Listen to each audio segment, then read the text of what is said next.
we're going to jump in. I came across a Churchill quote, and it made me think a lot about what we're doing. Churchill one time wrote these words. He said, "We shape our buildings, and then our buildings shape us. We shape our buildings, and then our buildings shape us." What does that mean?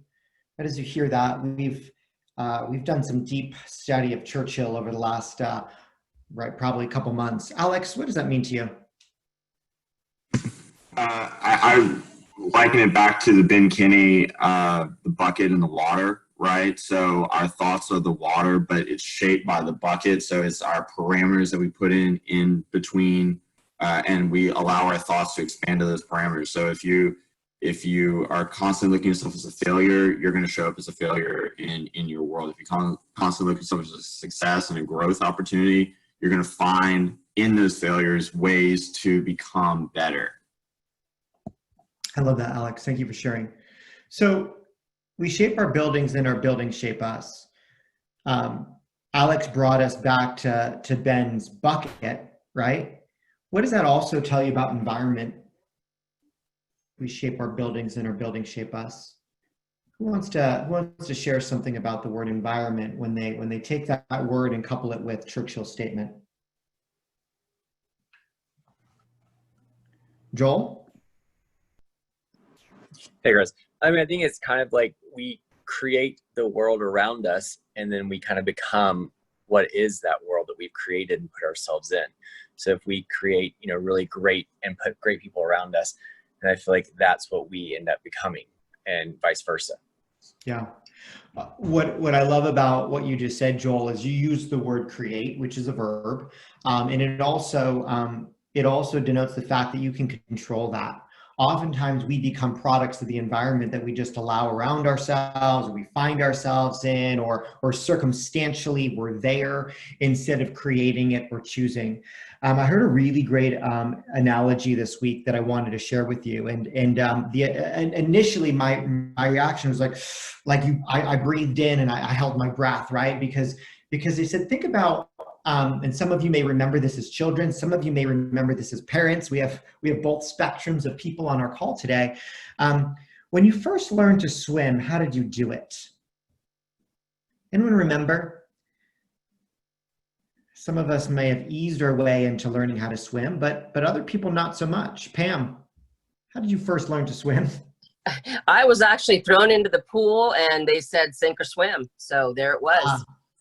I love that. Well, Pam, it is probably the best way to learn to swim, or at least the fastest way to learn to swim. Why? Why, Melanie?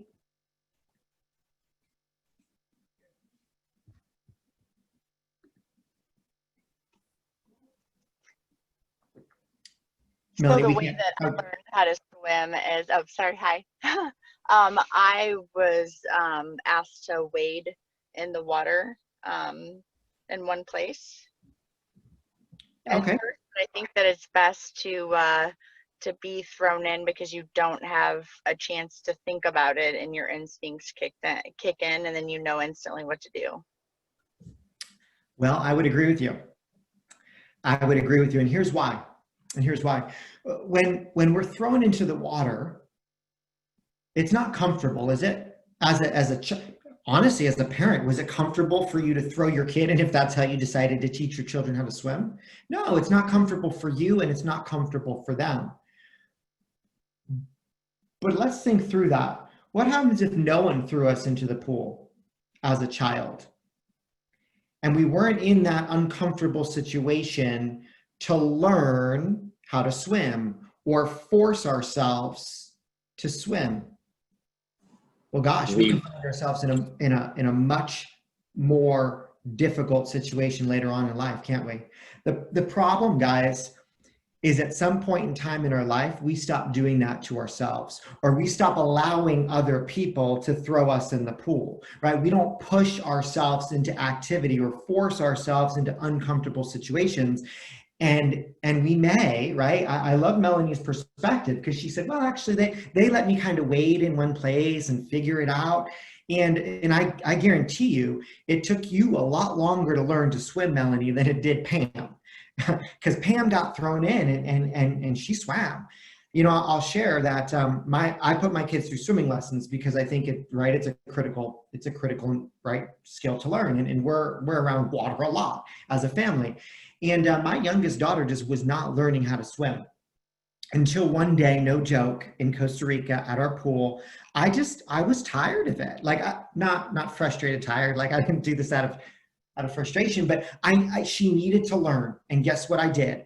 I threw her in the pool. Now I was right there. Right, I was right there to pull her back out if she didn't swim, but guess what happened? Popped right back up, kind of freaked out, and then swam to the edge. And she was upset at me, she was mad at me, she kind of yelled at me, and then I said, jump back in the water. And sure enough, she had learned to swim. Our coaches are that way, guys. We are here. We have built a building. Step into the building. This environment will shape us if we allow ourselves to be uncomfortable. If we allow ourselves to be uncomfortable. Some of us are not doing that, right? We showed up, we joined a team, and that's uncomfortable. And what do? Well, gosh, maybe this isn't for me. Like, I don't know if I love this accountability. That is uncomfortable. I promise you, you are being thrown into the pool. But interestingly enough, anytime we're uncomfortable, we go faster, right? We learn faster. And if we stop putting ourselves in uncomfortable situations as we get older, then we've already shaped our building. The building's going to shape us, and there's not going to be any changes. But we're all here for change in one way or the other. So, right, jump in the pool or let someone throw you into the pool. But all of us should be a little bit over our heads right now. Fair? Which brings me back to a conversation. Holly, did you want to say something? Well, I think you set a great example of this. You know, we're working on a project right now, and you looked at me the other day and you said, oh gosh, this is out of my comfort zone.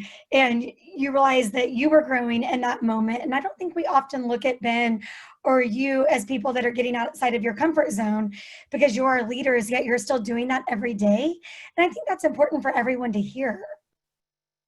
That's fair. Yeah, I think the words I said to you as I looked at you, I said, you know, I'm really uncomfortable with this. Part of this scares me. I'm not sure I want to do this, right? Like, and I'm well, like I'm in the deep end already. So that ship sailed. And what you said is, and right, we all help each other. You said, well, here's what I'm going to hold you accountable to doing. You're going to reach out to these 4 people, at which point I did. And guess what? Now I'm in the deep end. Like there's no raft to hold on. I need to swim out of that water. So I think that's a great example, regardless of what it is. And some people might say, Chris, that's not a big deal. Why are you uncomfortable? We're all different. We all, and we're going to talk about personalities in just a minute. We all have certain personalities as well. And sometimes we actually allow our personality to dictate what we do or don't do, what we're comfortable with or what we're not comfortable with. So I think that's really fair. Holly, thanks for bringing that up.